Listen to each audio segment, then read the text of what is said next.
एक और बड़ी खबर का रुख करते हैं। बीकानेर नगर निगम में एसीबी की कार्रवाई और भवन निर्माण शाखा का नौरंगलाल ट्रैप किया गया है।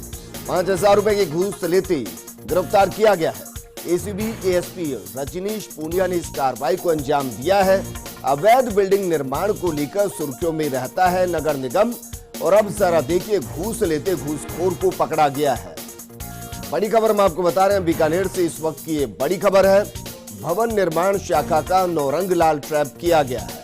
5,000 रुपए की घूस लेते गिरफ्तार किया गया। एसीबी एएसपी रजनीश पूनिया ने इस कार्रवाई को अंजाम दिया है। आपको बता दें कि नगर निगम अवैध बिल्डिंग निर्माण को लेकर सुर्खियों में रहता है, और अब आपको समझ में आ रहा होगा कि तार किस तरीके से जुड़ते हैं, अवैध बिल्डिंग किस तरीके से बनती होंगी, किसका हाथ होता होगा और उसके जरिए कौन घूस लेता होगा। एक घूस को यहां पकड़ा गया है। भवन निर्माण शाखा का नौरंगलाल ट्रैप किया गया है। बीकानेर नगर निगम में एसीबी की कार्रवाई और 5,000 की घूस लेते हुए भवन निर्माण शाखा का नौरंगलाल ट्रैप कर दिया गया। एसीबी एएसपी रजनीश पूनिया ने कार्रवाई को अंजाम दिया है, और अवैध बिल्डिंग निर्माण को लेकर ये नगर निगम सुर्खियों में रहता है, और नगर निगम के अंदर इस कार्रवाई को अंजाम दिया गया है। तो इस वक्त की बड़ी खबर हम आपको बता रहे हैं कि किस तरीके से अवैध निर्माण होता होगा।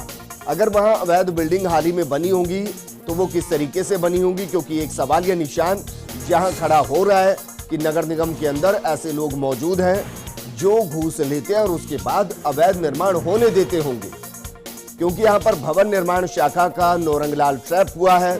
बीकानेर नगर निगम के अंदर एसीबी की कार्रवाई हुई है। यह अपने आप में एक बड़ी कार्रवाई, क्योंकि 5,000 रुपए की घूस लेते भवन निर्माण शाखा के नौरंगलाल को ट्रैप किया गया है। एसीबी एएसपी रजनीश पूनिया ने इस कार्रवाई को अंजाम दिया है, और अवैध बिल्डिंग निर्माण को लेकर नगर निगम सुर्खियों में रहता है।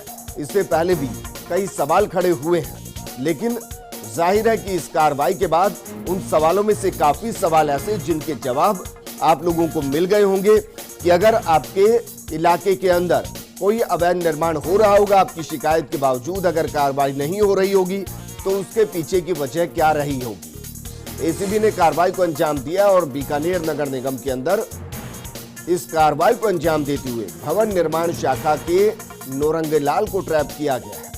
5,000 रुपए की रिश्वत लेते गिरफ्तार किया गया है। एसीबी एएसपी रजनीश पूनिया ने इस कार्रवाई को अंजाम दिया है। मेरे सहयोगी लक्ष्मण राघव मेरे साथ जुड़ चुके हैं। लक्ष्मण, वैसे तो इससे पहले भी कई मामले हम उठा चुके हैं अवैध निर्माण को लेकर, लेकिन अवैध बिल्डिंग निर्माण होता कैसे होगा? इस घूस की कार्रवाई और इस पर ट्रैप की कार्रवाई के बाद काफी हद तक सवालों के जवाब मिलते हैं।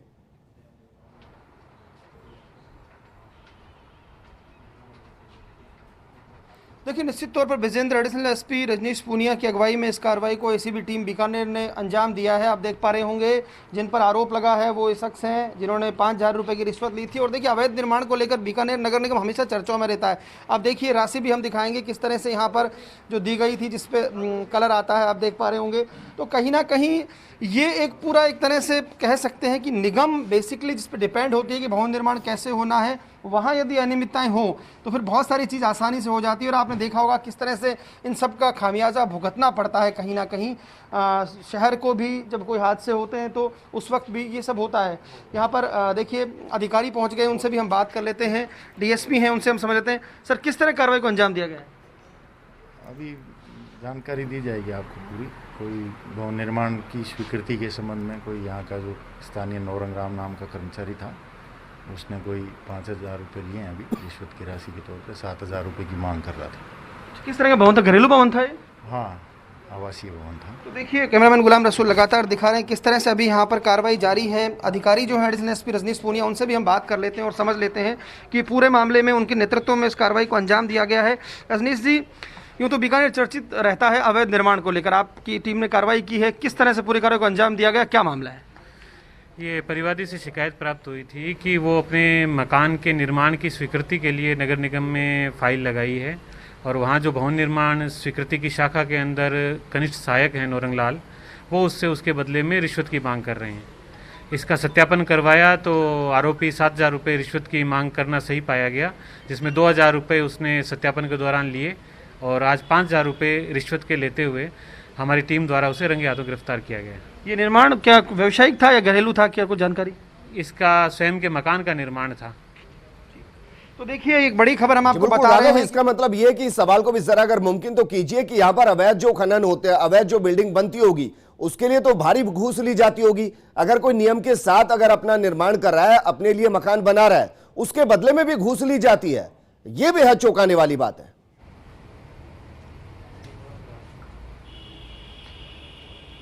देखिए निश्चित तौर पर ठीक कह रहे हैं विजेंद्र की जब घरेलू मकान बनाने में इस तरह की राशि रिश्वत में मांगी जाती हैं तो स्वाभाविक बात है कि जो मॉल कॉम्प्लेक्स बनते होंगे, जो बहुमंजिला इमारतें बनती होंगी, उसमें किस तरह का खेल यहाँ चलता रहता होगा। लेकिन निश्चित तौर पर देखिए एसीबी राजस्थान की एक्शन में है, चाहे कोई सा भी मामला हो। आज पूरे स्टेट में एक और मामला चर्चा में है, विजेंद्र आपको ध्यान है, तो कहीं ना कहीं अच्छी बात है, आम आदमी को राहत पहुंचे यदि एसीबी की इन सब कार्रवाइयों से, तो इससे बेहतर कुछ भी नहीं है। मुझे लगता है कम से कम इन जो घूसखोर लोग हैं थोड़ा बहुत तो डर आएगा। हालांकि होता ही है कि एक बार ट्रैप होते हैं उसके बाद फिर ये अपने उस पर ढर्रे पर आ जाते हैं। लेकिन निश्चित तौर पर एक ठीक कार्रवाई, अच्छी कार्रवाई, आम आदमी को राहत देने वाली कार्रवाई। विजेंद्र बिल्कुल राघव, लेकिन इसके बाद कम से कम जो बीकानेर की जनता होगी थोड़ा सुकून महसूस कर रही होगी, क्योंकि देखिए जो गलत काम करता है उसको पैसे देने में गुरेज नहीं होता है, लेकिन जो सही काम कर रहा होता है, नियम के साथ काम कर रहा होता है, अगर उसको भी घूस देनी पड़े तो फिर समझ में आता है कि जो सिस्टम में बैठे लोग हैं उनके अंदर दीमक लग गई है, वो किसी को छोड़ने को तैयार नहीं है।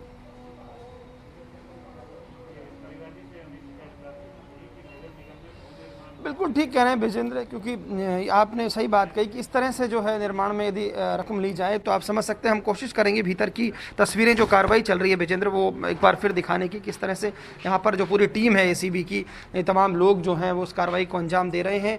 और कहीं ना कहीं आप ठीक कह रहे हैं कि इस तरह की चीज़ें, दरअसल आप भवन निर्माण के लिए पैसे लें तो स्वाभाविक बात है कि आम आदमी का इससे वास्ता पड़ता है। होता क्या है कॉम्प्लेक्स में, और इसमें तो हो सकता है व्यावसायिक चीज़ें हैं, बड़े सेठ बनाते हैं, लेकिन यहाँ तो आम आदमी सब कुछ करता है। तो कहीं ना कहीं इससे तौर पर ये कार्रवाई मुझे लगता है आम आदमी को राहत देने वाली एसीबी की कही जा सकती है। जी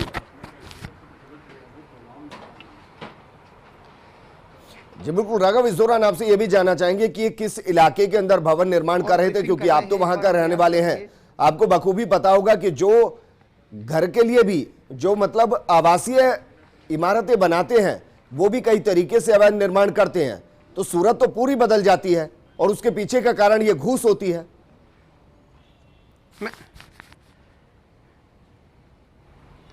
देखिए मैं सवाल ले लेता हूँ एडिशनल एसपी से, ये जो सर मकान बन रहा था, कहाँ बन रहा था, कुछ जानकारी मिली? क्योंकि जब एक साधारण मकान के लिए इस तरह की रिश्वत का खेल चल रहा था तो कहीं ना कहीं जो बड़े कॉम्प्लेक्स वगैरह बनते हैं तो सवाल तो उठते हैं ना।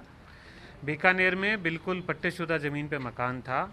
लोकेशन बताने में थोड़ी समस्या है कि परिवादी ये चाहता है कि उसकी नाम और पता वगैरह सब गोपनीय रहे, ताकि उसे कोई अन्य प्रकार की समस्या नहीं आए। तो उसकी भावना का सम्मान रखते हुए उसकी नाम और पहचान गोपनीय रखना उचित रहेगा।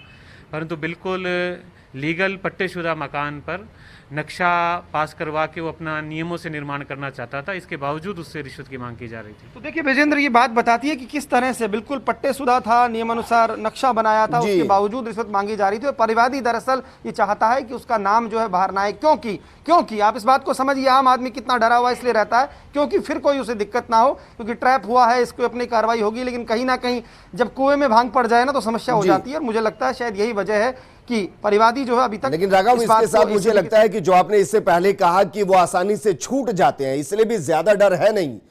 तो एसीबी की कार्रवाई आगे किस तरीके से रहती है, और क्या आपको लगता है कि जो ये पूरा प्रकरण अभी सामने आया ट्रैप का, उसके बाद जो आरोपी है उसके खिलाफ किस तरीके की कार्रवाई होगी?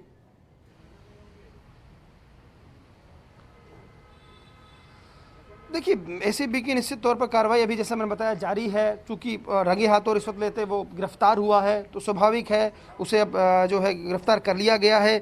और जहां तक ये आपने जो सवाल किया कि आगे कैसे कार्रवाई होगी, क्या उसकी संपत्ति वगैरह भी चेक कराई जाएगी, ये एक सवाल हम ले लेते हैं। सर आगे क्या संपत्ति वगैरह की जाँच और ये सब भी टीम आप ही करेगी? हमारी टीम द्वारा इसके घर की तलाशी के लिए टीम को रवाना कर दिया है और आगे घर की तलाशी के अंदर जो भी कागजात दस्तावेजात प्राप्त होंगे उसके आधार पर आगे कार्रवाई चलिए करेंगे। बहुत शुक्रिया। तो देखिए ये इन्होंने जी। बताया है कि जो दूसरी कार्रवाई जो होती है घर पर भी रैंडम चेकिंग होती है इस दौरान, तो वो एक टीम वो कर रही है। तो कहीं ना कहीं कोशिश है एसीबी की यही कि जो पकड़ा गया है उसके खिलाफ पूरी जो है जांच हो, कार्रवाई हो और उसे रंगे हाथों जी गिरफ्तार बिल्कुल किया राघव, जाए। शुक्रिया हमारे साथ जुड़ने के, क्योंकि जरूरी सिर्फ इतना नहीं कि जो 5,000 रुपए घूस के लिए गए उस पर कार्रवाई की जाए, बल्कि इस घूस के जरिए जिस साम्राज्य को खड़ा किया गया उसको भी ध्वस्त करना बेहद जरूरी। तभी इस तरीके के घूसखोरों के मंसूबे जो ध्वस्त होंगे, वरना 5,000